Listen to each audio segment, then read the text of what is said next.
Wow. I just picked up The Artist's Way because I'm going to bring it into the book club inner circle study group that will give you access to some of the best resources I believe that you would benefit from being aware of. So I'm going to read them for you so that you don't have to do that yourself. And I'm going to do it when my voice is at its prime instead of where it is right now.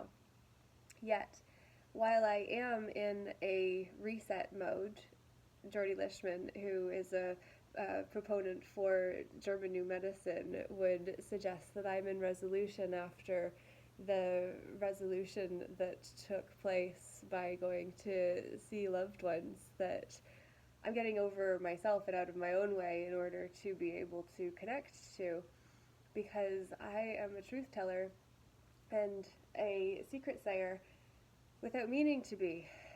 And whenever you tell your own story, you tell someone else's too. And I'm aware that it's very vulnerable and exposing to be connected to somebody that is more committed to the truth than to the social niceties and politeness that also has realms of confidentiality and the need to respect boundaries and what information is able to go beyond you and what is meant to stay with you and stay there. And it's interesting because I flipped open to the book section on shame. And it says, making a piece of art may feel a lot like telling a family secret.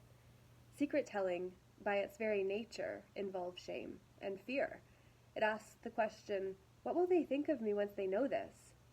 This is a frightening question, particularly if you have ever been made to feel ashamed for our curiosities and explorations.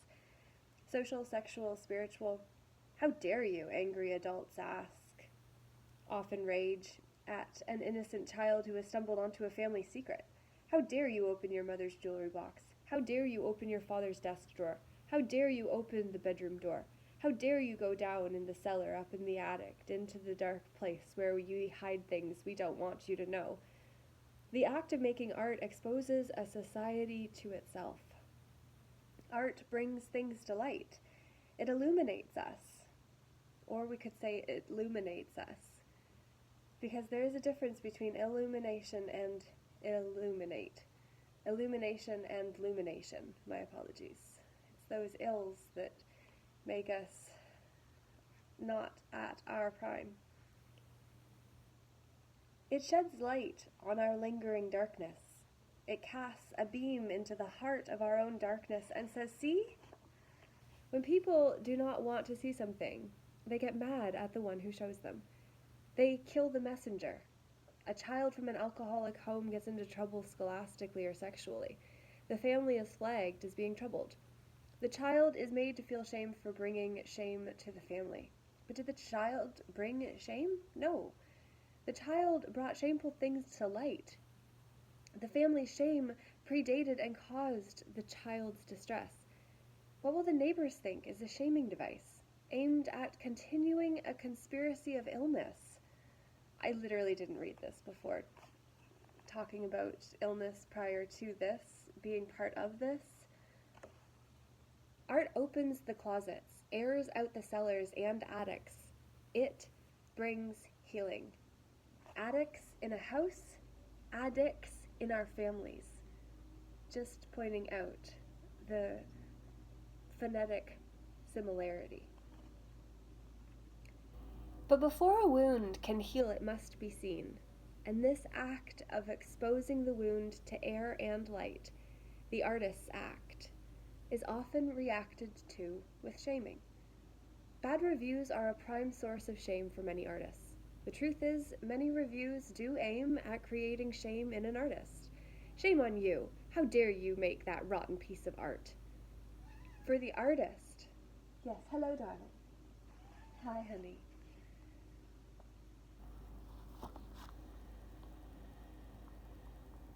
For the artists who endure childhood shaming over any form of neediness, any type of exploration, any expectation, shame may kick in even without the aid of a shame-provoking review.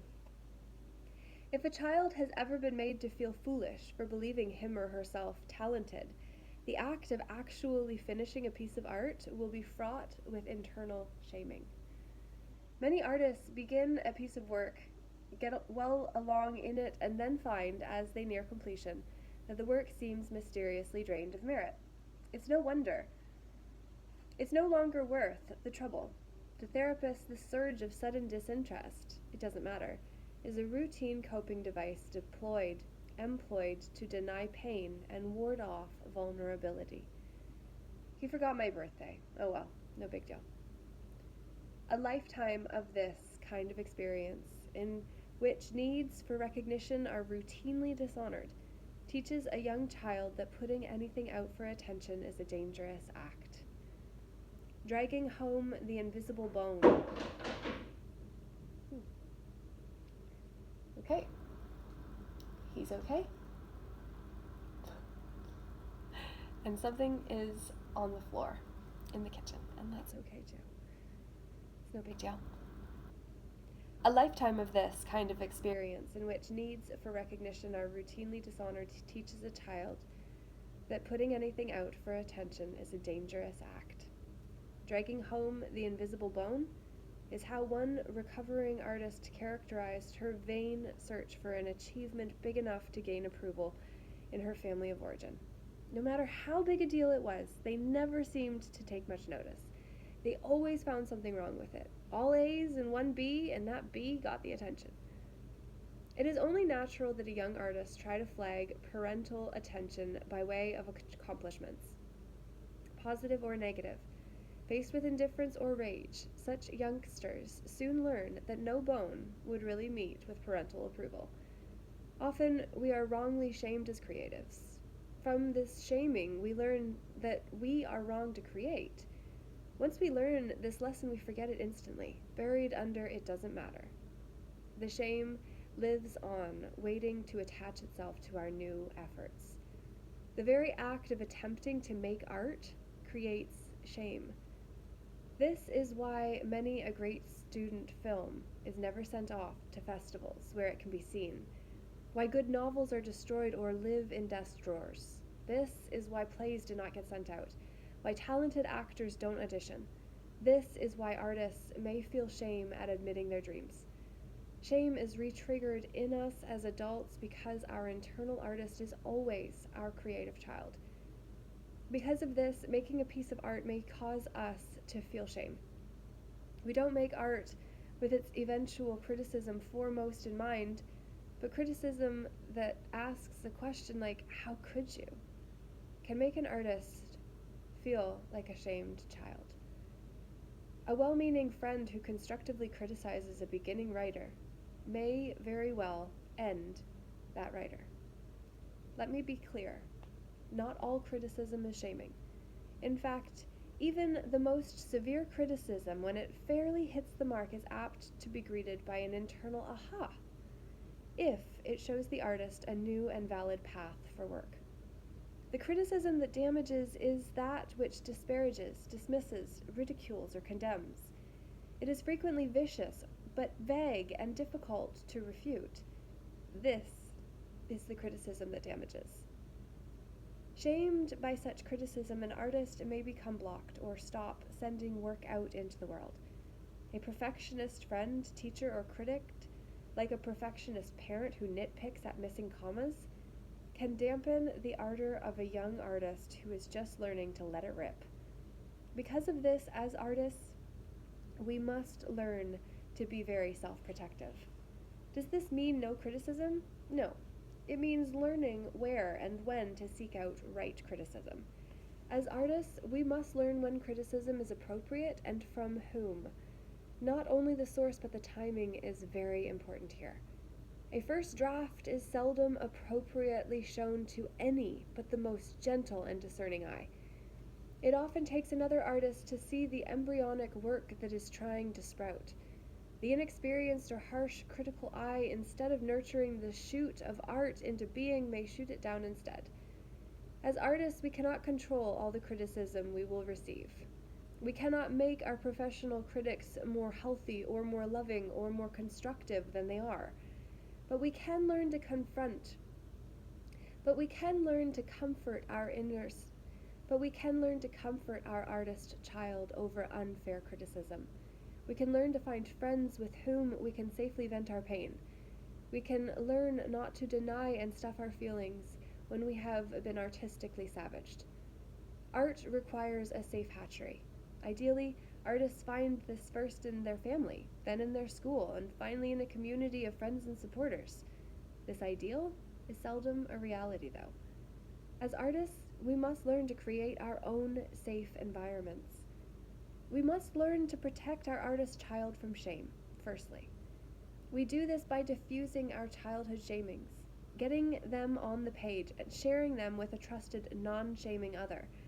By telling our shame secrets around our art and telling them through our art, we release ourselves and others from darkness.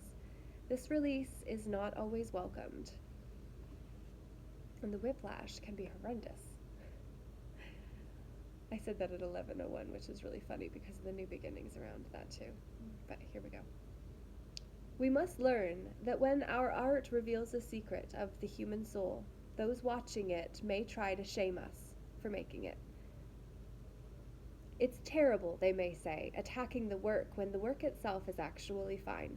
This can be very confusing. When we are told, shame on you, and feel it, we must learn to recognize this shame as a recreation of childhood shames. I know that work is good. I thought that was good work. Could I be kidding myself? Maybe that critic is right. Why did I even have the nerve to think? And the downward spiral begins. Continues after it's been a time and you're still on that line. At these times, we must be very firm with ourselves and not pick up the first doubt.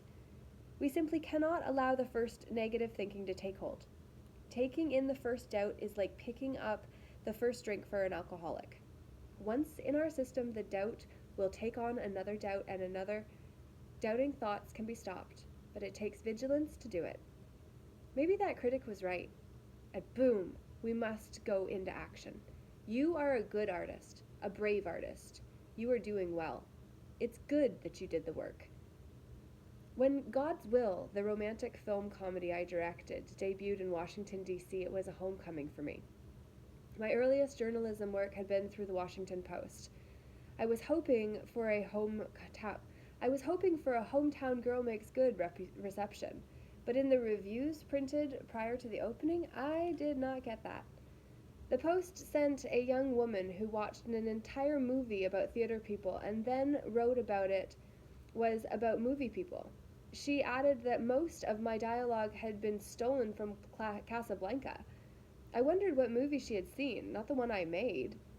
My movie had 40-odd theater jokes and a one-line joke about Casablanca.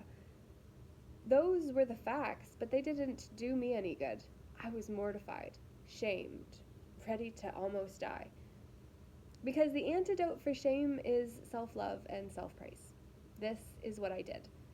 I went for a long walk through Rock Creek Park. I prayed. I made a list for myself of past accomplishments and good reviews. I did not tell myself it doesn't matter, but I did tell myself, my artist self, you will heal. You will get through this. You will be stronger for it. And I showed up for my opening. As the battery goes low. And I showed up for my opening. It was a lot more successful than my reviews. 3 months later, my film was chosen for a prestigious European festival. They offered to fly me over, to pay my expenses, to showcase my film. I hesitated. The Washington shaming had done its slow and poisonous work. I was afraid to go. But I knew better than to not go. My years in artistic recovery had taught me to just show up. When I did, my film sold at a great price and won a headline in Variety. I share the headline because the irony of it was not lost on me. God's will hid it in Munich, it read, in Variety. It is God's will for us to be creative. Amen. What doesn't kill me makes me stronger. Albert Camus. Since you are like no other being ever created since the beginning of time, you are incomparable. Brenda Euland. Fantastic quote. I will leave on that note and say this is about recovering your sense of power. And shame is the way that we have become powerless, because we gave our power to something that said it was more powerful, because we were giving it our power. So naturally it would be, because it was taking from us in a usufructory system. Do you even realize there is such a thing as a usufruct that is able to usus, fructus, and abusus someone else's property at their expense if the claim isn't challenged? I'm going to use it until I'm told I can't. And then when they tell me that I can't, then they've got to give me a time frame in order to respond and reply and rebut that. And that's what people that know enough to get themselves and others hurt and in trouble can do when we look out for just me and mine. But when we shift the me to we, when the Me Too movement becomes the We Too movement, without any disrespect being paid to the Me Too movement, except that I used it by comparison, which then meant that it was oppositional. Interesting. Not meaning to, but seeing what happened with that and why that would be polarizing, because to anyone who relates to the Me Too movement then gets defensive, because now it's pointing out that which they align with and asking others to redirect energy away from that which many align with because it's powerful, because so many are pouring into it. And then when we say, go over here, we too, instead of me too, we too, that shift actually makes we too more powerful than the other, and then the other is less powerful because now we've put our power into something else. Do you see how it works? Not meaning to go against anyone who relates to the victim archetype, because that's actually also the part of us that wants us to win more than anything. The victim within us is the guardian of choice, I believe. I believe it's the prostitute that is the guardian of choice.